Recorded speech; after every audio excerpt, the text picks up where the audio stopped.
Rappel théorique. Avant de commencer cet atelier, revenons sur les concepts fondamentaux abordés dans les cours précédents. Un réseau informatique est un ensemble d'hôtes, ordinateurs, smartphones, imprimantes, box Internet, objets connectés, reliés entre eux par des liens, filaires via câble itéranière ou sans fil via Wi-Fi. La communication entre ces hôtes s'effectue par l'échange de paquets, c'est-à-dire des blocs de données structurés transportant à la fois les données utiles et les informations d'adressage. Adresse IP source, adresse IP destination. Chaque hôte sur un réseau possède au minimum une adresse IP, ex 192.168.1.42, qui l'identifie de manière unique sur ce réseau local, et une adresse MAC qui identifie physiquement sa carte réseau. Votre box Internet joue le rôle de passerelle, gateway. C'est elle qui relie votre réseau domestique à Internet. Elle attribue généralement les adresses IP locales via un mécanisme appelé DHCP. Erreur fréquente des débutants. Confondre l'adresse IP publique, celle vue depuis Internet, et l'adresse IP privée, celle utilisée en interne. Typiquement, en 192.168.x.x ou 10.x.x.x.x. Une autre erreur courante est de croire que seuls les ordinateurs sont des hôtes. Une ampoule connectée, une smart télévision ou une console de jeu sont également des hôtes sur votre réseau. Mini-exemple. Chez vous, votre box 192.168.1.1 distribue des adresses à votre PC. 192.168.1.10, votre téléphone 192.168.1.11 et votre télévision 192.168.1.20. Ces quatre équipements forment un réseau local, LAN, relié par des liens Wi-Fi ou Ethernet, et ils communiquent en échangeant des paquets IP. Moins énoncé de l'atelier.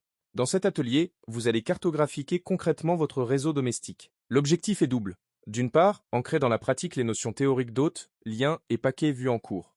D'autre part, développer le réflexe de reconnaissance réseau, compétence fondamentale en cybersécurité. Tout pentest commence par une phase de reconnaissance. Savoir qui est sur le réseau est la toute première étape avant d'identifier des vulnérabilités potentielles. Vous devez produire une cartographie complète et structurée de votre réseau domestique sous la forme d'un document, PDF, Markdown ou tout autre format lisible, accompagné d'un schéma visuel. Ce document devra recenser tous les hôtes présents sur votre réseau, identifier les liens qui les relient, Wi-Fi ou IRTN, et présenter les informations clés de chaque équipement. Il ne s'agit pas seulement de lancer un outil et de copier-coller une sortie. Vous devez analyser, interpréter et présenter les résultats de manière professionnelle. Étape 1. Identifiez votre configuration réseau de base. Commencez par relever manuellement les informations de base de votre propre machine. Adresse IP locale, masque de sous-réseau, adresse de la passerelle par défaut, votre box, et adresse DNS. Selon votre système d'exploitation, les commandes diffèrent. ipconfig sur Windows, IPA ou ifconfig sur Linux, macOS. Notez également votre adresse IP publique. Identifiez la plage d'adresse de votre réseau local. Expose 192.168.1. 024e. Ces éléments constituent la base de votre cartographie. Étape 2. Scannez le réseau pour découvrir les hôtes. Utilisez l'outil Nmap pour effectuer un scan de découverte sur votre réseau local. Un scan de type ping sweep, Mmap-SN, vous permettra de lister tous les hôtes actifs sans envoyer de trafic intrusif. Pour chaque hôte découvert, relevez son adresse IP, son adresse MAC, le fabricant de sa carte réseau. Nmap peut souvent l'inférer depuis l'adresse MAC, et si possible son nom d'hôte. Ne vous contentez pas du résultat brut. Confrontez ces données à ce que vous observez dans l'interface d'administration de votre box. Généralement accessible via 192.168.1.1 ou 192.168.0.1 dans un navigateur pour valider et enrichir vos informations. Étape 3. Identifiez la nature et le rôle de chaque hôte. Pour chaque hôte découvert, tentez d'identifier sa nature. PC, smartphone, tablette, smart télévision, objet connecté, imprimante, NAS, console de jeu, etc. et son type de connexion, filaire ou Wi-Fi. Vous pouvez croiser les informations de Nmap avec l'interface de votre box, ou avec un scan plus avancé. Nmap O pour la détection de systèmes d'exploitation, à utiliser avec discernement. Notez également si certains hôtes vous sont inconnus. C'est un signal d'alerte typique en sécurité réseau. Étape 4. Produire le schéma et le rapport. À partir des données collectées, réalisez un schéma visuel de votre réseau domestique.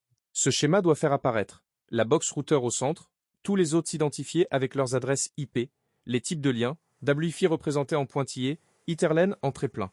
Vous pouvez utiliser Draw.io, gratuit, en ligne, LibreOffice Draw ou même un schéma fait à la main scanné. Rédigez ensuite un court rapport d'analyse, 300 à 500 mots, commentant votre cartographie. Combien d'hôtes? Quel type d'équipement? Quelles observations de sécurité?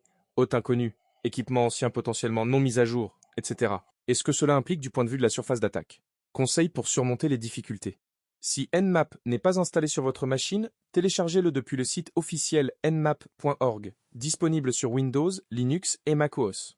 Si vous êtes sur Windows et que les résultats du scan semblent incomplets, relancez Nmap en tant qu'administrateur. Si votre réseau est très restreint, réseau d'entreprise, Wi-Fi public, réalisez cet atelier sur votre réseau personnel ou via un hotspot mobile personnel. Si vous ne trouvez pas l'interface d'administration de votre box, consultez la documentation de votre opérateur ou tentez les adresses 192.168.0.1, 192.168.1.1 et 192.168.2.1. N'hésitez pas à consulter les cours précédents et à rechercher la syntaxe exacte des commandes en ligne. C'est une pratique normale et encouragée.